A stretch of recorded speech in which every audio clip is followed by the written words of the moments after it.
மெரினாவுக்கு போகிறதெல்லாம் சும்மா தம்பி, அது சுண்டல் வியாபாரம். சுண்டலை வாங்கி தின்னுட்டு வேடிக்கை பார்த்துட்டு ஃபேமிலி போகலாம் மெரினாவுக்கு.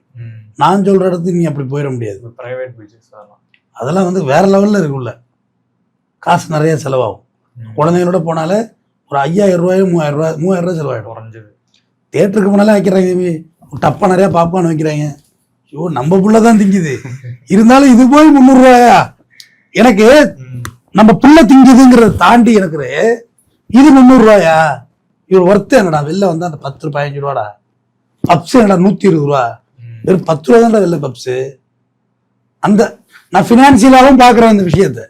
ஸோ இது நம்ம ஸ்டைல் வேற, அவங்க ஸ்டைல் வேற. இதில் கம்பேர் பண்ணது தப்பு. ரெண்டுக்குமான கம்பேரிசனு தப்பு. எந்த நாடு சண்டை போடுறான், அவன் பஞ்சாயத்து பண்ணிட்டு இருக்கான் அமெரிக்காக்காரன். ஓந்தல்ல பாம்போடுவா, ஓந்தல்ல போடுவான்னு. அப்போ அந்த நம்ம என்டையர் வேற இல்லை. ஸோ அந்த கம்பேரிசனே தவறானது. அப்புறம் ஏதோ போய் அங்கே செட்டில் ஆகி விளாகர் ஆகிட்டா இருக்கலாம். இங்கே உள்ள விளாகர்லாம் அப்படி ஆயிட்டாங்களா?